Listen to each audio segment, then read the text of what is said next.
법률 유보, 실제적 법칙에서 이제 법률 유보가 가장 논란이 많은데, 이 법률 유보에 이제 범위를 확대하는 쪽으로 가자 하는 거는 동의가 됐어요. 근데 그러면 무한 확대는 다르냐? 법률 유보에 이제 소위 좀 끝판왕이랄까? 그거는 뭐냐면 전면적 전부 유보설이 제일 좋죠. 근데 법률 유보의 범위를 넓히는 건 좋은데 한계가 발생해요. 그게 뭐냐면 이런 거죠. 그러면 전부 다 그냥 모든 행정작용이 하다못해 쓰레기 비우는 거 하나까지도 다 뭐냐? 법률에 근거가 있어야 된다. 그럼 행정부는 엄청나서도 못하는 거죠. 완전히 의회에 종속돼가지고 사실은 뭐냐? 권력 분립의 정신이 안 맞을 수가 있고요. 또 하나 또 이런 문제가 발생합니다. 그럼 행정부는 그럼 고유한 영역이 뭐가 있나? 행정부에 고유하게 자율적 영역이 뭐가 있나? 이런 문제가 발생하게 되죠. 그래서 이제 이 실질적 법칙에서 세 번째 얘기로서 이제 법률 유보 이러한 법률 유보인데, 이러한 법률 유보의 범위에 확대겠죠, 그죠? 한마디로. 왜냐하면 이제 과거의 문제점이 뭐냐면, 아니 뭐 침해적 작용만 다 법률의 근거를 필요해? 그러면 주는 거는 형평성, 오늘날 복리행정이 더 중요해져가지고 복리행정은 급부인데 급부의 형평성, 누구는 많이 주고 누구는 적게 주고 이런 문제가 발생하는데 이거 어쩔 거야? 이러면 그런 내에 됐어. 이런 법률 유보의 확대인데, 확대가 좋긴 좋은데 완전히 다 가면 제일 끝장까지 가면 좋겠지만 바로 이건 한계가 딱 있어. 그 한계가 바로 뭐냐면 권력 분립의 문제점이 있어. 권력 분립. 만약에 끝까지 가게 되면 이런 권력 분립의 한계가 있는 거지. 아무리 법률 유보를 확대하더라도 지나쳐가지고 그것이 완전히 행정과 의회에 종속되는 이런 현상은 막아야 되겠다. 이런 생각을 하는 거죠. 그래서 이제 어디까지 할 거냐? 그래서 하면 어느 점까지가 적정한 점이냐? 최적의 점이 어디까지냐? 에 대해서는 현재 다수리 없어요. 그래서 이제 현대에서 이제 법률 유보 확대에서는 가장 중요한 내용 중에 하나가 현대에서는요, 통설이 없어요. 중간점은 있겠지만은 통설은 없어요. 모든 학자들이 이거 제일 좋다. 와라를 몰린 건 없어요. 그래서 과거 시험 문제, 객관식 문제에서 틀린 질문 골라가지고 침해 유보세 통설이다 틀렸다. 의회 유보세 통설이다 틀렸다. 권력 유보세 통설이다 틀렸다. 뭐 이런 식으로 나왔어요. 왜냐하면 범위에 따라서 이제 장단점이 있게 되는데, 그게 이제 시험 문제가 크게 두 가지가 더 나와요. 하나가 뭐냐면 법률 유보별로, 종류별로, 유보에 대한 주장별로 그 장단점, 또 범위가 어디까지 갈 거냐. 예를 들면은 이 학설에 의하면 이건 어디까지 가지? 이런 문제가 나와요. 그거 하나 하고요. 또 새로운 전혀 다른 차원의 또 유형이 하나 있어요. 그것을 보게 되는데, 그러면 그냥 범위를 한번 억지로 한번 해보면 좁은 거에서부터 넓은 거로 이렇게 한번 확대해서 이제 이렇게 한번 해보면은 가장 좁은 게 뭐냐? 사실은 이제 입법 사항서에 있어요. 입법 사항서는요, 실질적으로는 침해 유보서하고 거의 같아요. 그래서 일반적으로 이제 설명하실 때는 선생님들이 침해 유보서를 괄호 입법 사항서를 가지고 같이 묶어서 설명할 때가 있는데, 굳이 이제 여기서는 거의 같은데, 굳이 이제 누가 제일 좁으냐, 넓으냐, 이런 얘기를 하니까 한번 비교해 보는 거죠. 그래서 침해 유보서를 있어요. 요게 이제 그 다음이고요. 그 다음에 이제 나온 게 이제 권력 유보서 있죠. 물론 이제 신침해 유보서가 되는데 크게 의미가 없게 되고요. 그리고 이제 사회 유보설. 원래 이제 사회 유보설하고 급부 유보설을 뭐 다르게 또는 원래 다르게 취급하는 견해도 있는데, 우리 공무원 시험이나 또는요 일반적으로 우리가 수험생으로 접근할 수 있다는요, 그냥 우리는 크게 차이 안 나요. 자기들끼리는 구별하겠지만 차이가 안 나고요. 일반 선생님들도 차이를 안 내니까 시험에서는 그렇게 보면 되고, 전면적 화끈하게 전부 유보설. 그러면 전부 다 유보하지 뭐. 모든 행정작용이 다 뭐냐? 법률의 근거를 유보하는 걸로 하지 뭐. 이런 학설이 있어요. 범위가 넓고 좁은데요, 억지로 비교를 하는 셈인데, 사실은 이제 이런 것들도 같은 예를 들면 사회유보설, 급부유보설 이라 할지라도 또 침해유보설도 신침해 유보설이 있고 주장하는 학자마다 조금씩 달라요. 다르긴 다른데 그 범위를 한번 억지로 한번 나눠보는 거죠. 자, 그렇게 했을 때 첫째로 생각할 수 있는 게 뭐냐면, 우리가 모든 행정작용을 크게 나누면 행정 주체가 국민에 대해서 우월적인 지위에 있는 권력작용이 있어요. 우월적인 작용, 일방적으로 지배하고 복종하는 우월적인 지배작용이 있는가 하면, 행정적인 권력적 작용의 반대가 뭐냐? 비권력 작용이죠. 그래서 이러한 비권력적인 작용이 있단 말이죠. 근데 이런 권력관계인데 권력은 크게 종류가 두 종류가 있어요. 하나가 뭐냐면 그러한 권력의 적용 또는 권력의 지배를 받는 대상자가 모든 국민인 경우가 있어요. 모든 국민. 그걸 보고 뭐냐? 일반 권력관계라고 해요. 그래서 권력작용 중에서도 다시 또 나누기를 일반 권력관계가 있어요. 일반 권력관계가 있고 그게 아니고 행정조직 내부에서 상급기관이 하급기관을 구성하는 또는 이게 있어요. 그게 바로 뭐냐? 행정부 내부니까 범위가 좁죠. 그래서 범위가 한정되어 있기 때문에 이걸 보고 특별권력관계라고 해요. 근데 우리가 일반 권력관계, 국가가 국민을 지배할 때 행정 주체가 우월적인 의사의 주체로서 판단하고 선택할 수 있는, 결정을 할 수 있는 이런 것들이라도 그 결과가 국민에게 이로운 것도 있고 또 불리한 것도 있겠죠. 조세를 부과한다? 그러면 그건 침해예요. 그래서 이런 일반 권력관계 중에서도 다시 뭐냐? 침해적 행정이 있어요. 그런가 하면은 허가라든지 특허처럼 비록 행주체가 우월적인 지에서 행하지만은 수익적인 작용도 있어요. 그 다음에 특별 권력이 있고요. 비권력적 관계도요. 국가와 국민이 이제 대등한 관계지만은 돈을 이제 구워주라. 나한테서 신청해가지고, 나 이번에 기업을 하려고 그러는데 돈 좀 융자해달라. 또 보증 좀 써달라. 이런 게 있어요. 그건 수익적이죠. 그런 장면이 있는가 하면은, 그야말로, 정부에서 말이죠. 이번에 하천 공사를 한다든지, 이 국민하고 별로 상관없는 것도 있죠. 직접적으로. 그런 관리 관계, 기타 자금들이 있겠죠. 이렇게 나눠진다면, 입법 상서가 침해 우선은 기본적으로 다 뭐냐? 일반 권력 관계 안에서 침해적 작용은 한정돼요. 근데 입법 상서는 그 중에서도 일부예요. 그래서 우리가 좀 좁고, 실제로는 그게 같죠, 그죠? 같은데, 그래서 이제 사실은 같아 보이는데, 나머지는 적용 없음이에요. 이 두 가지는 사실 비슷하죠. 왜 그러냐면, 나머지 네 맘대로 하세요, 이거. 네 맘대로 하십시오. 왜냐하면, 얘들 관심은 내 재산만 침해 안 하면 돼. 내 자유만 침해 안 하면 돼. 이거야. 소극적이죠. 그래서 국가는요, 내 기본권을 침해 안 하면 돼. 이거야. 그래서 얘들의 생각은 뭐냐면, 생각의 배경인데요. 이런 이념적인 기초죠. 그래서 이념은 뭐냐면, 소극적이에요. 이런 소극적 국가관. 국가는요, 국민의 기본권을 침해 안 하면 되는데, 소극적이라는 말은 뭐냐? 우리 국민의 기본권 중에서 소극적인 지위가 바로 뭐냐? 자유예요. 간섭만 하지 않았으면 좋겠다 이거죠. 그래서 사실은요 자유주의예요. 이거는 작은 정부를 얘기합니다. 국가는요 외적의 침해만 막고 국민에 대한 간섭이나 또는 이런 것을 철저히 배제해달라 하는 것들이죠. 그래서 이게 소극적 국가관이죠. 그 다음에 이런 것들 문제점 있죠. 이 문제점은 뭐냐면 한두 가지가 아니죠. 이거는 범위가 너무 좁다는 거죠. 그래서 이러한 범위가 너무 좁다라는 거죠. 특히 이제 그 중에서도 뭐냐면, 그러면 이거는 어떻게 되냐? 만약에 어떤 행정작용이 있을 때 연탄공장 설립 허가 같은 경우는 연탄공장 설립 허가를 받는 쪽은 수익적이죠. 근데 옆집은 침해적이다. 그럼 폭효적 행위 같은 경우는 그걸 보고 이제 폭효적 행위라고 하는데요. 아직 안 배웠어요. 그죠? 이러한 폭효적 행위가 있는데, 이러한 폭효적 행위 같은 경우는 어떻게 되냐? 그럼 그거 법률 행위를, 그거는 법률이고 되나 안 되나? 침해와 수익을 동시에 다 가지고 있는데, 어떻게 되냐? 그래서 이런 설명이 곤란하다, 이거야. 권력기구서는요, 이제 좀 달라졌어요. 그거 해결할 수 있다, 내가. 왜냐면, 권력적인 작용은 다르다. 그 다음에 권력기구서도 자신의 시기에 따라서 좀 달라요. 특별 권력에 대해서 지점을 넣나 안 넣나? 학습이 좀 다양해요.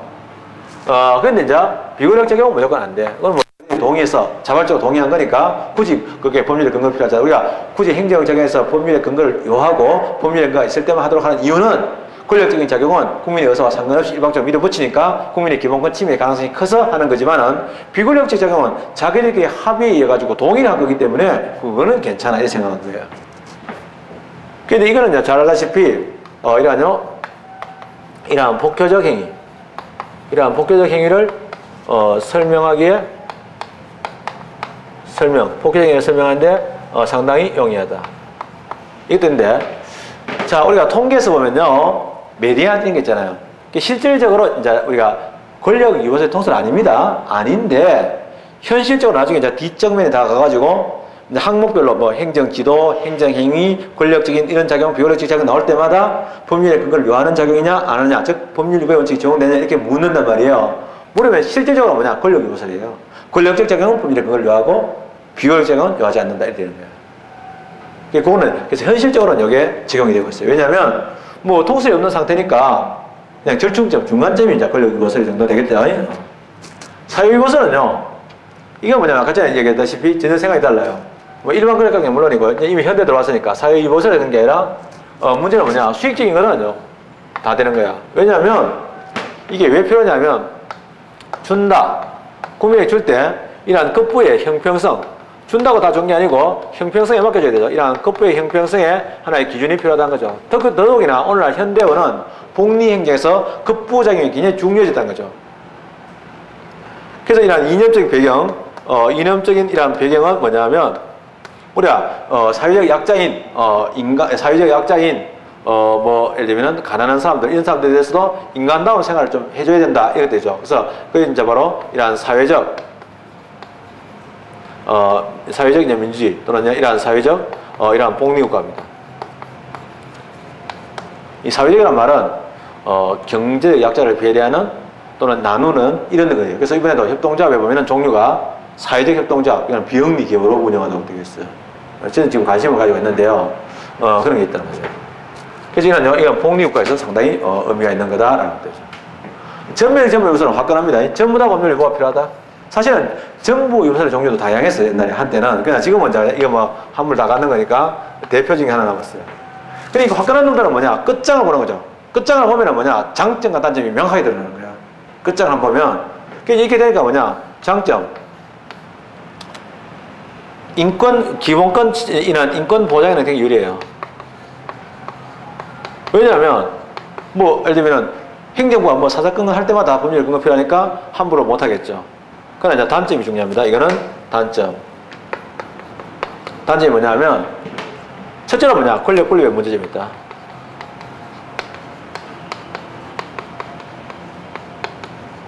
권력 분립의 문제가 있다. 왜냐하면, 완전히 행정부가 있잖아요. 의회에 예속돼가지고, 행정부는 아무리 좋은 일이라도, 아무리 자발적인 일이라도, 행정부가 스스로 할 수 있는 일이 아무것도 없다는 거야. 이거 시험에 최근에 출제된 적이 있어요. 그런가 하면 또 뭐냐? 행정부는, 우리가 권력 분립할 때 고유한 영역인데, 이러한 행정의 고유 영역이죠. 이러한 고유 영역, 예를 들면 재량 같은 것들인데, 이러한 재량 같은 것들이, 이러한 고유 영역이 지나치게 위축된다는 거죠. 지나치게, 위축된다. 그래서 행정에 어떤 자율성 같은 것들을 기대하기 어렵다. 이런 비판들이 있었어요.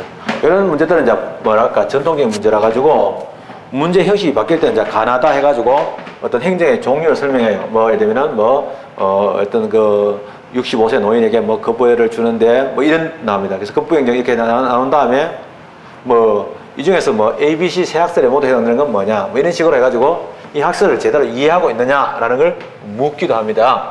그래서 그런 게 나오죠. 자, 이렇게 이제 갔어요. 근데 현재는 됐는데, 그러면 다수는 없단 말이죠. 그럼 판례도 없냐? 있어요. 그래서 판례가 굉장히 의미가 있는 거예요. 그래서 시험에서 많이 나오는 거예요. 또 더더욱이나 그 판례가 있잖아요. 독일하고 우리나라의 헌법재판소가 공통적으로 채택을 하고 있어요. 그래서 더더욱이나 힘이 좋아요. 근데 이제 문제점도 있는데 아직은 문제점은 출제가 안 됐고요. 선생님들이 이 학설을 설명할 때 자기 교과서에서 한 반 페이지 이상 설명 안 하거든요. 자기 교과서 반 페이지만 설명하는데 자기는 자기가 이야기했는 거 물어봐요. 근데 학생들은 뭐냐? 수험서에 한두 가지밖에 안 보니까 나중에 이제 한 귀퉁이의 문제 물으면 무슨 말인지 몰라가 틀려요. 그 학설이었어? 그 학설을 공부했는데 물었을 때 틀리는 경우가 있거든요. 이거는 배경, 내용 다 알아야 돼요. 우리나라 판례, 또 독일의 판례 다 알아두셔야 되는 그런 거죠. 그래서 사실은 이게 참 어설프게 말이죠. 공무원 수험서잖아요. 공무원 수험 강의인데 이거 있잖아요. 사시보다 더 자세해요. 한번 여러분들이 심심하면 오리엔테이션 강의 같은 거 제가 신림동에서 하고 있는 거 있거든요. 노량진은 별로 이야기하고 싶지도 않고요. 솔직히 말씀드리면.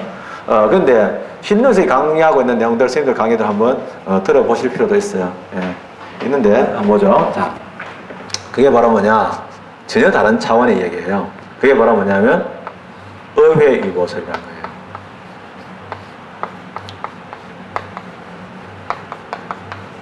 학습 이름이 여러 가지가 있는데요. 의외 유포로도 유명하지만은 원래는 본질사항 유보설 또는요 중요사항 유보설이라는데 이런 학설이에요. 본질사항 유보설 또는요 중요사항 유보설 이런 학설을 얘기해요.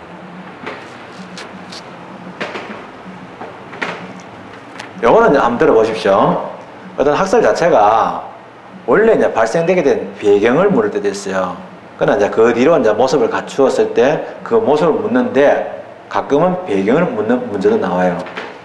원래 이제 독일은 잘 알다시피 독일의 모든 그 대학은 원래 공짜였어요. 어느 대학이나. 독일은 명문대학 없습니다. 뭐 튜빙엔 대학이 명문대 이런 거 없어요. 참 훌륭한 나라입니다. 우리나라도 뭐 서울대학을 없애자 이런 얘기 했는데 제가 반대예요. 서울대학을 없앨 게 아니라 아예 대학 제도 자체를 프랑스나 독일처럼요 다 개편해가지고 모든 대학을 똑같이 만들어야 돼요. 그래야지 뭐 지잡되는 이따위 그 개소리가 없는 거야. 이 사실은 사실은 우리나라 사람 가면 서울대 그 연대나 고대 애들은 그나마 열등감이 없을까? 있어. 서울대 못 가는 열등감이 있는 거야. 우리나라 체제는 전부 다 뭐냐 한 사람에게만 자만심을 심어주고 나머지는 다 열등감을 가지고 있는 거야. 대등한 가는 데서 자기 개성을 빛을 발하는 게 아니라고. 옳지 않다 내가 보기에는. 프랑스는 원대학 없애버렸잖아. 소르본 없애가지고 1, 2, 3, 4, 5, 6 돼가지고 1대학은 무조건 정치과 이렇게 하는데 그거 훌륭한 거야. 우리나라는 지금 뭐 대학 만들어가지고 주로 중국 학생들 끌어모아가지고 장사하는 거잖아. 이게 옳지 않다고 생각해. 그게 뭐냐면 대학 들어왔는데 사회제에 들어와가지고 공학과 들어온 애가 미적분을 못하고 말이야. 이런 문제가 발생하는 거지. 이게 이제 참 큰 문제라. 국력의 낭비라, 낭비. 내가 보기에는. 그게 교수 과잉이고. 그래서 이제 사실은 독일은 뭐냐? 국력이 공짜라. 지금도 이제 얼마 전에, 이제, 우리 아들 친구 하나가 있는데 그 녀석이, 삼성에서 이제 보내주는, 코스를 보내주는 공짜를 가게 됐어. 어디 갈래 했는데 당연히 독일 가고 싶다. 근데 후회 많았어. 왜냐면 독일 가니까 생활비 다 합쳐가지고 60만 원만 돼. 옛날에 그것도 안 들었대. 지금은 이제 독일이 어느 정도 좀 재정 문제가 있기 때문에 수익자 부담을 조금 늘렸어. 그래가지고 올라간 게 60만 원이야. 생활비 다 포함해서. 미국은 한 300만 원 있어야 된대. 그래서 미국 갈 걸 이러더라고. 독일은 이제 대학에 식당이 있어요. 멘자라고. 멘자는 원래 굉장히 싸. 우리나라 치면은 막 밥 한 끼 1,000원도 안 하는 거야. 그게 이제 가난한 노동자라서 밥을 먹는데 허용을 해줘. 그런 거지. 그래서 이제 그러다 보니까 뭐냐. 꼭 보면 지가 주는 거 있잖아요. 대학 당국이. 옛날에는 또 독일이 관료적이니까 학생들에 대한 규제가 엄청 심했어요. 무턱 지돈처럼 말이야. 심해가지고 심지어는 복장도 막 통제를 하고요. 수강 과목도 통제를 하고. 이래가지고 국립대학생들의 기본권이 굉장히 많이 했어요. 이제 국립대학교 대학생을 우리가 뭐라고 하냐면 아직 안 배웠는데요. 영종을 이용하는, 국가의 영종을 이용한 관계는 그것은 그 대학의 학칙에 적용을 받고 대학 당국의 지배를 받기 때문에 특별 권력 관계라고 그래요. 그래서 굳이 이야기하자면 예를 들면 연역부터 먼저 말씀드릴게요. 연역. 이것도 가끔 언급되게 돼요. 자주 나온다는 게 아니라 우리가 자주 나오는 것만 공부할 거 아니잖아. 그죠? 그래서 연역인데 뭐냐면 특별 권력 관계. 이제 이 특별 권력 관계라는 것은 옛날하고 지금하고 많이 다르죠. 예, 지금 와서는 거의 부정되다시피 했지만은 과거에는 특별 권력 관계가 되면 특별 권력 관계 내부에 있는 구성원들, 즉 국립대학생, 국립교도소의 재소자 또는 공무원들 또는 군에 대한 이러한 기본권 제한은 법률의 근거가 필요 없다. 왜냐하면 이건 행정부 내부의 문제, 집안의 문제이기 때문에 의회가 간섭하면 안 된다. 이런 생각을 가지고 있었어요. 가지고 있는 이러한 특별 권력 관계 예를 든다면 가장 대표적인 예가 국립대학생이죠. 이러한 국립대학교의 재학생입니다. 이러한 재학생의 이러한 기본권입니다. 이러한 기본권이 옛날에 특별 권력 관계라는 이유로 법률의 근거 없이 학칙에서 마구마구로 제한되고요. 또 제한받아도 그 학칙 자체는 뭐냐면 행정규칙이기 때문에 소송을 제기해도 구제를 못 받는 그런 시스템이었단 말이죠. 그게 법률의 근거 없이도 가능하다. 이런 생각을 가지고 있어요. 지금은 아니지만은 근대는 그랬다는 거죠. 그래서 이러한 기본권을요, 사실은 뭐냐면 보장하기 위해서 원래 출발한 일이에요. 출발이 그렇다는 얘기예요. 출발은 보장해서 만들었다. 이게 시험 문제가 가끔 이렇게 나와요. 의없는 문제 나옵니다. 다음 중 기본권 보장과 가장 관계 깊은 학설이 뭐냐 물어요. 웃기는 거는 잘 알다시피 모든 법률 위보의 학설이 법률 위보고요. 법률 위보 자체가 법치주의고요. 법치주의 자체가 다 뭐냐? 국민의 기본권 보장을 위한 거야. 그 시대적인 소명이 있는 거야. 더더욱이나 아까 전에 전면적 정부 요소도 그런 기능이 있는데 그게 정답은 뭐냐? 바로 이거야. 왜냐하면 연역을 모르면 말을 못해. 사실은 좀 어이없죠. 선생은요 자기 생각에 빠져가지고 문제를 냅니다. 이런 거죠. 그래서 연역이 있어요. 그래서 이게 출발했는데 나중에 확대가 됩니다. 그게 뭐냐면 옛날에는 특별효과학계는 무조건 법률 위반의 범위가 적용 안 된다. 이런 식으로 갔어요. 일반 권력학계는 아까 전에 봤죠? 아까 전에 쭉 내려놓은 게 뭐냐? 평면적이에요. 수평적, 평면적으로 영역을 딱 정해가지고 뭐 침해적 영역, 일반 권력의 침해적 영역은 되고 이건 안 되고 이렇게 영역을 정해줘가지고 평면적으로 이렇게 결정을 했어요. 그런데 그냥 가만히 보니까 이제 독일에서 이제요 법원에서 생각한 게 그거 아니다 이 생각하는 거죠. 왜냐하면 설사 특별 권력관계라고 할지라도 처음에는 이제 무조건 특별하게 지금 와서는 부정설이지만은 옛날에는 특별효과학이 어느 정도 인정을 하는 거죠. 하면서도 그래도 그 중에서 정말로 군인도 이제 국립대학교 학생도 사람인데 정말 국민의 기본권의 본질적이고도 중요한 내용까지도 법률에 근거 없이 그거는 곤란하겠네 이 생각한 거예요. 그래서 그 기본권 실현에 있어서 중요하고도 본질적인 내용은 그거는 법률로 정하는 게 좋겠다 이런 생각을 하게 되는 거예요. 그래서 나온 이론이 뭐냐 하면은 나눠요. 분야를 나눠가지고 뭐냐면 꼭 뭐 특별 권력 관계다 일반 권력 관계다가 아니라 뭐냐면 중요 사항 또는요 본질 사항이라고 했어요. 물론 그냥 중요 사항, 본질 사항인데 중요 사항과 본질 사항이 어떤 것이냐에 대해서는 우리 판례도요 선명하게 확인을 하고 있어요. 그게 뭐냐면 어떤 내용이 중요 사항이냐면 기본권 실현입니다. 실현이라는 말은 좀 넓은 표현이에요. 뭐냐면 기본권의 제한은 물론이고요. 또 내가 이제는 국가로부터 어떤 수익을 받는 부분도 포함하는 개념이에요. 그냥 기본권 실현이라든지 또 기본권 형사 알고 보면 대체적으로 자유잖아요. 그러니까 우리가 예리네크가 이야기하듯이 또는 카스 캐진이 이야기하듯이 기본권은 국민의 국가에 대한 지위예요. 그럼 국가제가 소극적이다 자유권, 적극적이다 수익권, 참정권, 그 다음에 능동적이다 참정권. 이게 지위란 거야. 그래서 사실은 뭐냐면 국가고 국민의 관계잖아요. 그래서 국가인데 국가 공동체라고 표현할 때가 있습니다. 이러한 국가 공동체와 그 다음에 이러한 구성원 누구겠어요? 국민이죠. 이러한 국민의 이러한 기본적인 지위 이러한 기본적인 이러한 지위에 관한 인내를 우리가 중요사항이라고 얘기하는 거야. 이해하면 좋아요. 좀 이따 이제 사례도 이야기할 거예요. 그럼 이제 가장 대표적인 사례가 어떤 거 있을까라는 건데 기본적인 지위에 관한 것들 나오는데요. 그런 것들에 대한 우리나라 판례 보면 가장 유명한 게 뭐냐면 판례에서 제일 유명한 사건 시에서 아주 자주 나와가지고 나온 게 뭐냐면 KBS에서 수신료 지금 이명박 정권에서 KBS 수신료 같은 거는 정말 내기 싫잖아요. 뭐 그 죽여버리고 싶죠 사실은. 그건 죽이면 안 되고 마음이 그렇다는 거고 그냥 안 되지만은 뭐 그런 마음. 근데 사실은 그 표현이 그렇다는 거고요. 그렇지만 이제 그런 TV 수신료 안 내고 싶거든요. 그래서 저는 TV 안 봅니다. 옛날에 그 TV 수신료 옛날 사건이 있었거든요. 그때부터 내가 TV는 아예 집에 안 들여놓습니다. TV가 없어요. 없고요. 뭐 다른 것도 물론 없지만 마치 TV가 없다니까 뭐 다른 거 있는 것처럼 보이는데 다른 것도 물론 없는데 하여튼 TV도 없어요. 죄송합니다. 마치 다른 거 있는 것처럼 사기친 것 같아서. 그래서 이런 TV 수신료가 있는데요. 이게 사실은 세금이랑 마찬가지거든요. 근데 이 세금이랑 마찬가지 이런 TV 수신료를 징수할 때 야당이 있는 의회에 가면 시끄러울 거 아니에요. 그게 뭐 어떻게 했냐면 수신료에 대한 결정을 하면서 이거 뭐냐면 어떻게 결정하느냐 KBS 사장이 KBS나 EBS 사장이 문광부 장관의 이런 승인만 받도록 되어 있습니다.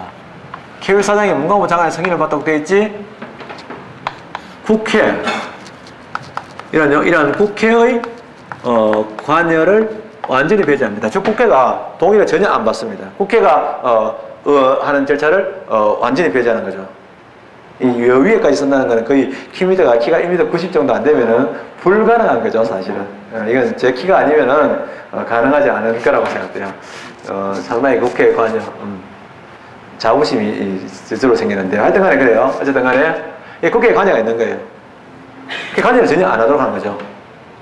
그거는요, 그래서 이때 이거는요, 위헌이다 이런 결정을 내렸어요. 우리 헌법재판소가 결정을 그렇게 내린 겁니다.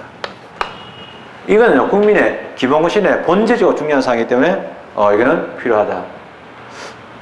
근데 이제 여기서 이거는 누구나 다 이야기하는 거고 교과서에 다 나와 있는데 요거 아닌 건데도 불구하고 뉘앙스상 또는 표현상 봤을 때 중요사항 유보세라고 보여질 만한 게 있어요. 어떤 게 있냐면 주로 어떤 거냐면 이런 겁니다. 병사입니다. 병사의 복무기간. 판례 읽어주시고요. 그 다음에 공익근무요원이죠. 이러한 공익근무요원의 역시 근무기간이 나오죠. 이런 것들은 다 뭐냐면 전형적이라고 봅니다. 이런 중요사항이 있고요. 그 중요사항, 본질사항이 있는가 하면 그렇게 뭐 대단치 않은 비본질사항이 있어요. 비본질사항 나옵니다. 이렇게 나눠요. 이거는 뭐냐면 침해적이다, 수익적이다 이런 문제가 아니에요. 그래서 이거는 이제 이야기할 때 뭐냐면 자, 한번요. 원래는 처음 출발할 때 과거에는 일반 권력관계는 법률 위반의 적용 대상이 되고 그 다음에 특별 권력관계는 법률 위반의 적용이 안 된다? 평면적이잖아요. 그래서 사실은 원래는 수평적인데 이거는 수평도 있지만은 수평적이면서 동시에 뭐냐?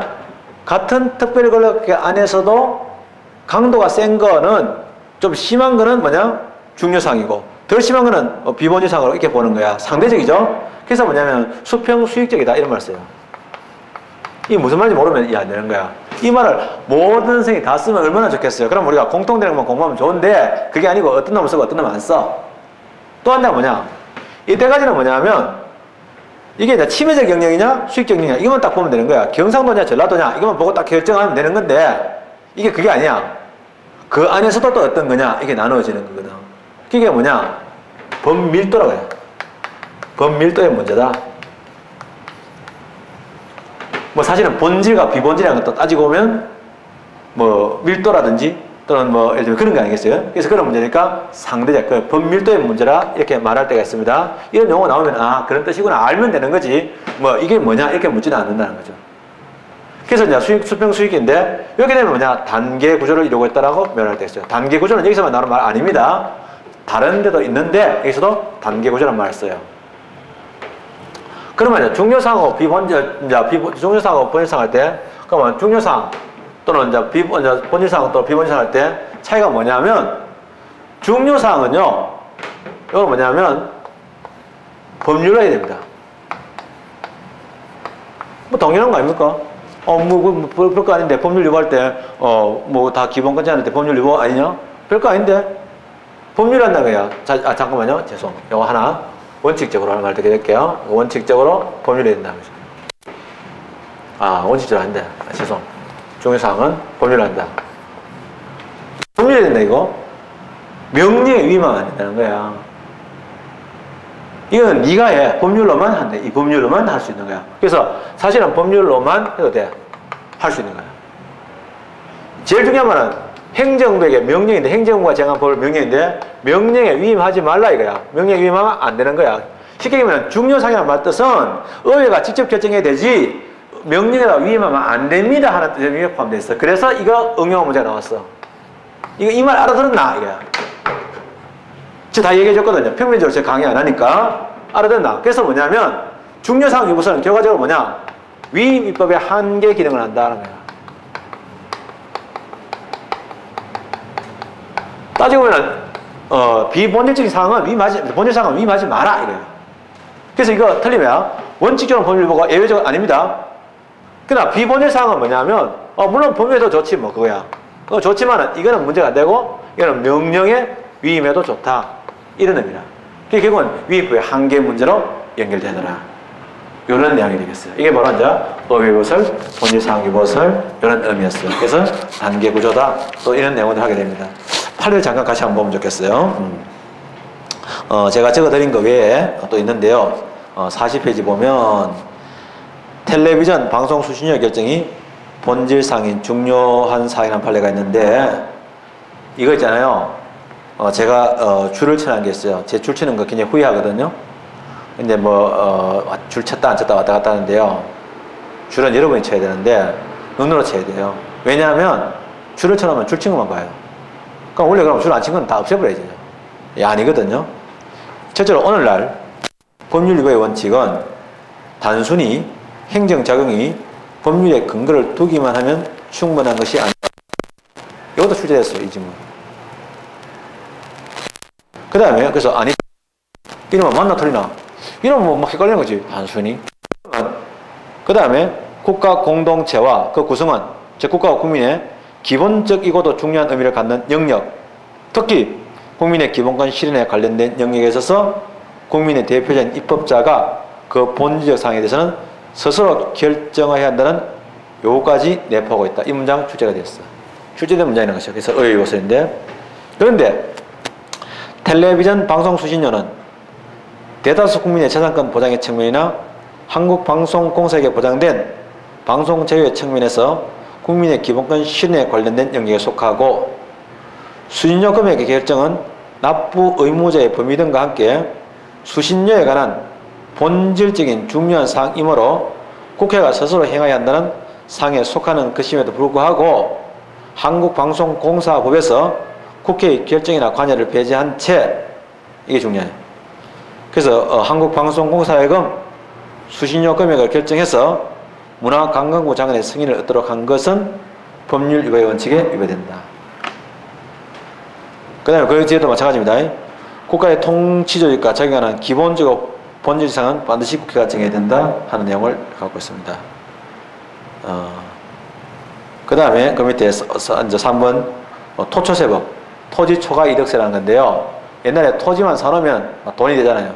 그래서 토지초과이득세 어느 정도 폭등한 땅에 대해서는 그거를 토지 공개념에 있어서 환수하는 제도가 있었는데 헌법재판소가 위헌으로 결정했어요. 이건 바람직하지 않은데 토초세법상의 기준 시가는 국민의 납세 의무의 성부, 즉 성리가 그렇지 않은 또는 범위와 직접적인 관계를 가지고 있는 중요한 사항이므로 이를 하위법규에 백지 위임하지 아니하고 그 대강이라도 토초세법에서 직접 규정해 두어야만 함에도 불구하고 기준시가를 전적으로 대통령령에 맡겨두고 있는 것은 조세법률지 혹은 위임법의 범위를 구체적으로 정하도록 한 헌법 75조 포괄적 위임 금지의 원칙에 위배된다.